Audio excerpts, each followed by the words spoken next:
Hey everybody, we're here for our second live stream meeting of the Diversity Initiative. And as teased in our description, we have a really exciting announcement and initiative that we're going to vote on today. And so first I'm just going to do the roll call, which Galit is here, Lewis is here, Nico is here, Robbie is here intermittently. And I am also here. And absent are Jeff and Savannah. Hold on, guys, just 1 second. This is important. Okay. I have to get in the car and drive to the auto store, apparently. Sorry, everyone. That's the nature of these live stream things.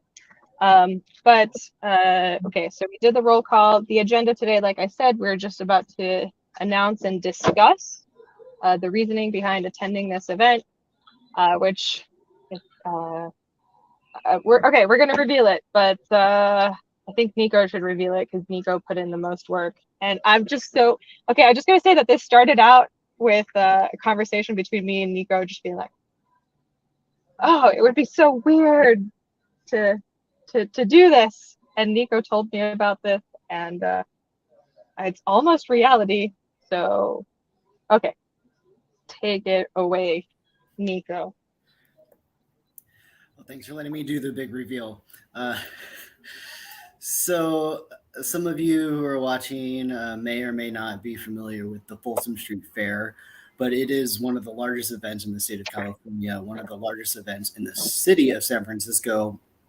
It takes up Folsom Street between 7th and 12th Street, so out in the streets. But it is a celebration of BDSM, kink, leather, basically alternative lifestyles coming together, being able to celebrate, be free, be who they are. There's a lot of vendors, there's a lot of different organizations like sexual health education on site. And I have been working and going to the fair for the last 15 plus years, and it's one of my favorite things. I think it has a very inclusive environment to it. And so I was kind of thinking about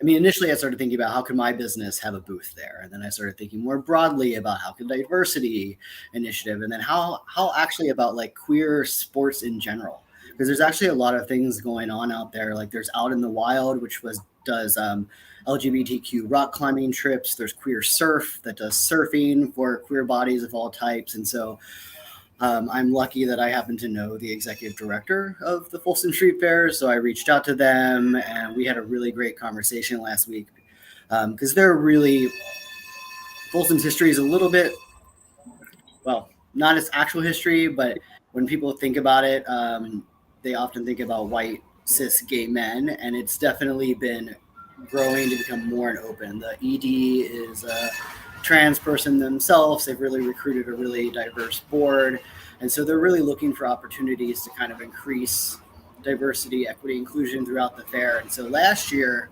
they actually, and I didn't see this in person when I was at the fair, but they now have a wrestling ring that's kind of like a WWF style wrestling ring where it's mixed gender. People get matched up to fight based on their weight and their experience level.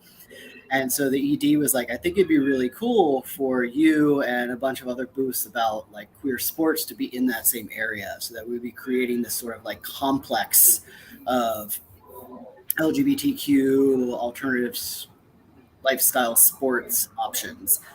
So that being said, I'm hoping to set up a meeting amongst these organizations that I've reached out to kind of discuss with the ED about what the final plans are, and then put together a layout. But it sounds like they were all super excited about it. And I think that we need to figure out like that area of the fair is worth $12,000. They have no expectation that we're going to be giving them $12,000. Not that we have it or any of our respective organizations, but they were definitely very interested in coming up with like maybe each of us donates something from our company. So it's a scuba lesson or, a trip or whatever. Well, we haven't discussed that in nitty-gritty detail, but just that they were super open to having us there and excited about us being there and coming up with something that would work for everybody.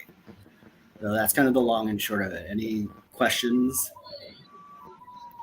No, I love it. I think this is like another opportunity, maybe to use our photo booth and get that out there and have like a fun activity for people at the fair to do and just get our name out there. And I think I know that Nicole and I have spoken about it. There are a lot of parallels between, it as weird as it seems for that to be a parallel, but there are a lot of parallels between scuba and kink.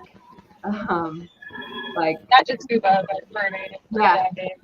Yeah. Underwater sports and kink. So I really think that it would be a good opportunity to get, the ocean and underwater sports in front of people.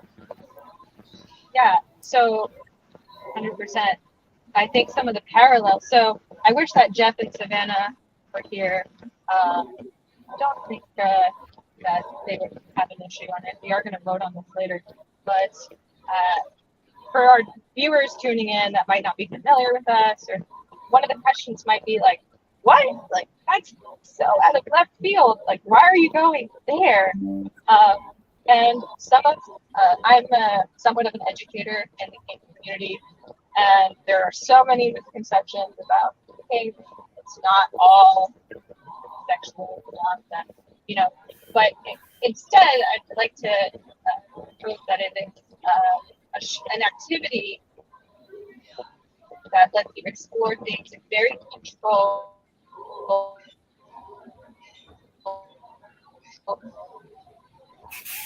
environment. So safety and risk mitigation, safety awareness and risk mitigation go into this. So I'm hoping to teach maybe perhaps an underwater breath hold workshop aimed towards risk mitigation, because I see people trying underwater stuff and don't see them doing it safely. So I do think that this is an area where folks could benefit from some underwater knowledge. But also, if you think about it, the demographics are quite similar. It's people who can afford equipment and people who are seeking experiences. And so and also I've never seen a scuba booth there, and Nico's clear sports area is like, you can't have a sports area without underwater stuff. So let's go, right? Let's go. One of the big problems of the dive industry is that we're always knocking on the same doors. We've got DEMA, we've got Beneath the Sea, we've got Scuba Show, and you've got maybe the same 1,000 people that go to all of these. Let's go somewhere where we're not yet and get folks that are likely to sign on, right? You got folks that love environmental stuff. So those are some of the reasonings behind why they're, and it's not just because we want to have a kinky gay all the time. But both of you reminded me of the point, or at least my idea around like driving the outreach committee. It's like, yes, I think that we need to be at all of those big scuba events that you mentioned, Nicole, and have visibility, but we also need to step outside and go other places, because there's a whole community of people that might actually be really interested in diving that just haven't had any sort of direct outreach. So I really see like the way that we can shine is being at all of the scuba events and then being at all of these big community events too, because we're going to pull in different people and have a different target audience. And so I think it's a super exciting opportunity. And I think that we're going to be very welcomed there. Like in that space, people are very excited to see new things, even if they're new things that they weren't necessarily expecting. But to come down the way and be like, oh, well, there's scuba diving lessons by people that are obviously like somewhat like-minded to me. I can feel safe with them. I can learn to dive with them. So I think it's a really cool opportunity. And kind of with the Long Beach Scuba Show, we can see how this goes and then think about what other events that are in like a similar realm of Folsom that we might want to pursue in the future. I'm so excited for the innovation because it's always when you marry two concepts that are just like, what? I mean, the best stuff always happens there, right? So I can't be any more excited. Today we were going to keep our meeting quite short because I'm on the road and any moment now my service could die. I know other folks have stuff going on. So this week is just a quick check-in and also just voting on moving forward with the initiative. And so we've got 5 directors, executive directors here. Robbie is right next to him. So is this the part where we vote, everybody? So this is my motion to vote on progressing with planning Folsom, or our attendance at Folsom Festival, Folsom Street Festival. And so that's my motion. Nico seconds it. Okay. And so now we're going to vote on the initiative. Delete, Lewis. I think this is just everybody throws an okay signal if you approve. And so that's my okay signal. Lewis, is your vote abstain, approve, disapprove? Approved. Approve. Robbie? Approved. Robbie said approved. He's not going to do the okay signal. Both of his hands are on the steering wheel. Okay, guys, that's really exciting. I'm going to have like a freak out after I hang up. So, way to do the most exciting thing that's ever happened in the dive industry ever of all time. All right, so motion to adjourn. Second, somebody. Yeah, all right.